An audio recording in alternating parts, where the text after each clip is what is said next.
Welcome to This Week in Education Law School Administrator's Guide, episode number 23.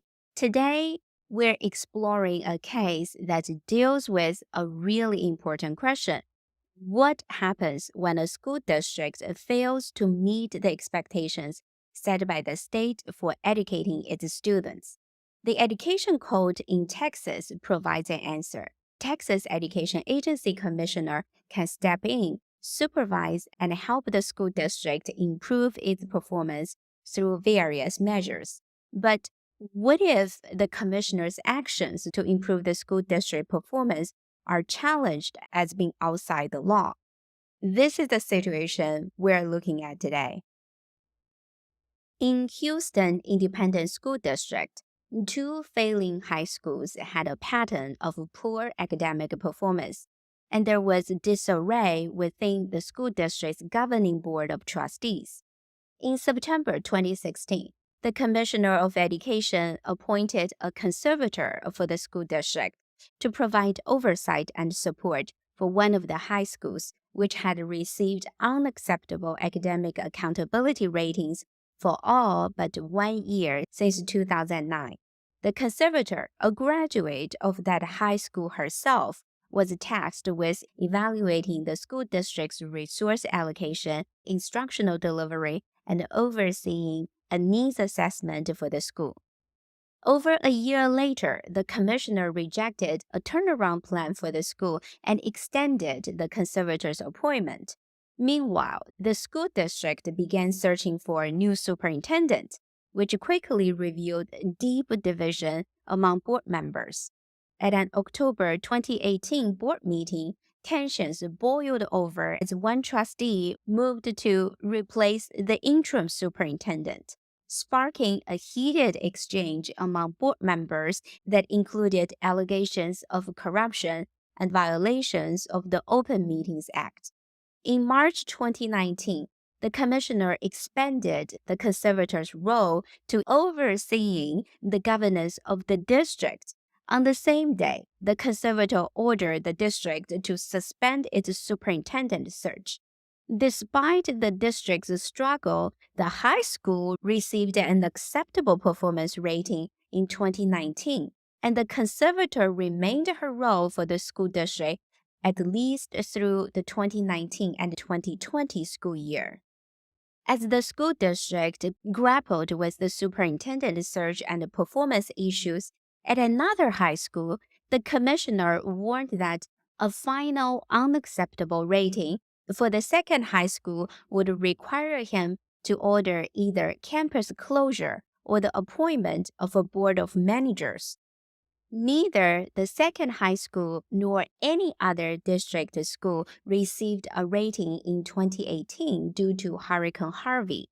The commissioner informed the school district that the second high school's 2019 unacceptable rating, coupled with more than 5 years of unacceptable academic ratings before 2018, satisfied the statute, which authorized the appointment of a board of managers for a campus that received unacceptable performance ratings for 5 consecutive years if they include the 2016 to 2017 and the 2017 to 2018 school years.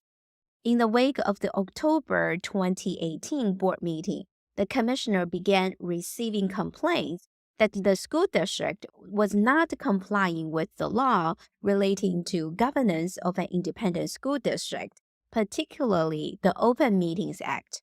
In response, the commissioner launched a special accreditation investigation, which culminated in a preliminary report by the Special Investigations Unit in August 2019.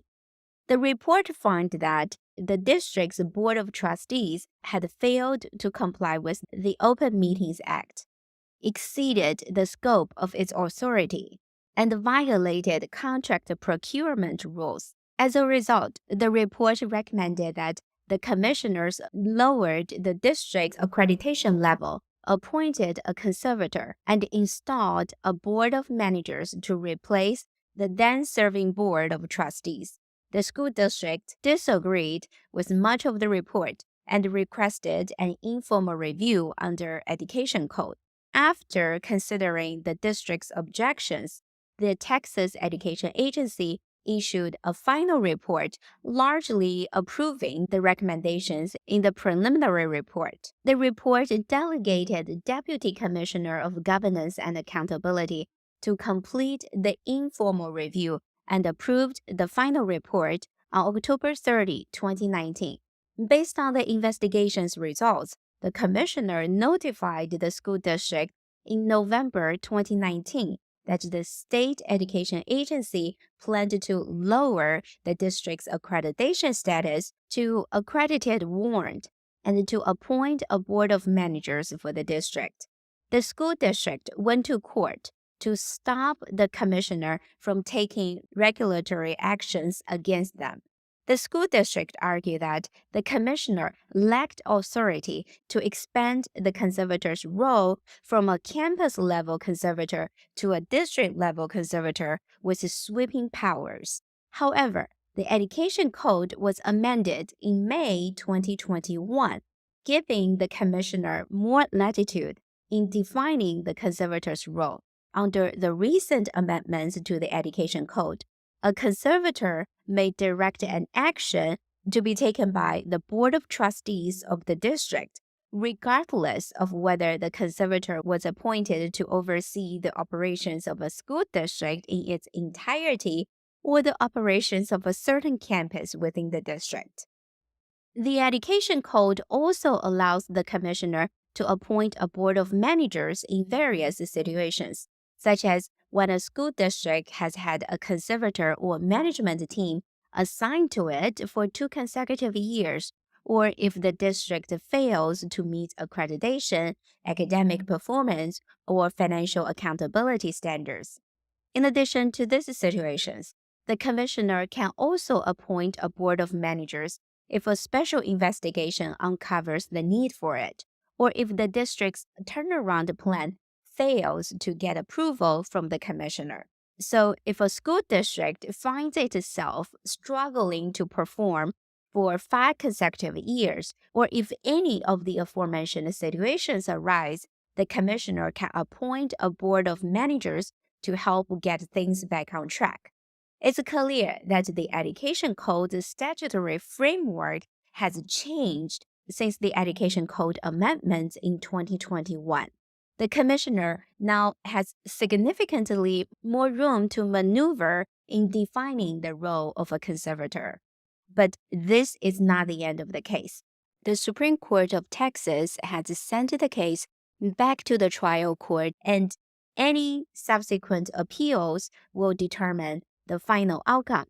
We can only speculate what the commissioner's next move will be. Will he appoint a board of managers or take other regulatory actions against the district? Only time will tell.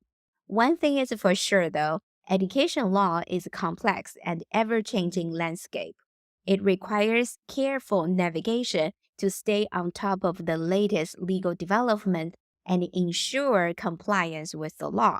This case serves as a reminder that school administrators need to stay informed and be ready to adapt to changes in the legal landscape. School administrators can learn several lessons from this case. First, it's important to take academic accountability seriously and to take measures to address any performance issues promptly. Waiting too long to address academic problems can lead to the state intervening and taking control of the district.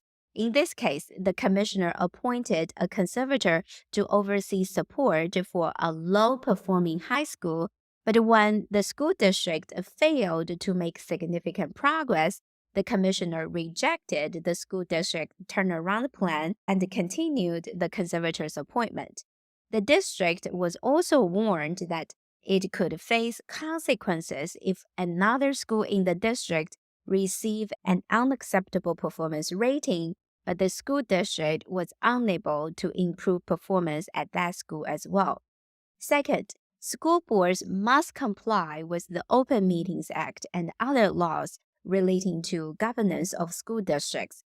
failure to comply with those laws can lead to accreditation investigations, lower accreditation status, and even the replacement of a board of trustees with a board of managers. For example, in this case, the school district was accused of violating the Open Meetings Act, which requires certain public meetings to be held in an open forum, and the commissioner found that the school district had violated contract procurement rules. These violations led to the district being investigated and potentially losing its accreditation status.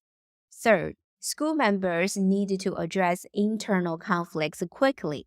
When board members or other school administrators disagree about how to address a problem or how to proceed with a certain decision, it's important to address those conflicts quickly and in a productive manner.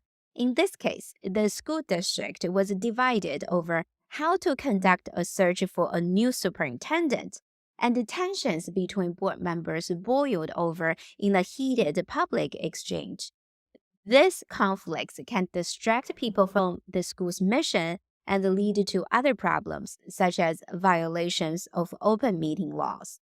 Moreover, school administrators need to learn their state education code to ensure that their school district operates within the legal boundaries set by state laws and regulations. The Education Code outlines rules and guidelines that dictate how schools operate, how they should be funded, how student and staff issues are addressed, and how academic standards are set and evaluated. Understanding the Education Code is critical to ensure that administrators can make informed decisions that are compliant with the state laws, which can help avoid legal issues, lawsuits, and other challenges that may arise from noncompliance. Moreover, a good understanding of the Education Code can help school administrators develop policies, procedures, and programs that align with the state's education goals and objectives. So there you have it, a complex legal case with real-world implications for the education systems in Texas. Thank you for joining me on this episode of This Week in Education Law, School Administrator's Guide. I'll see you next time.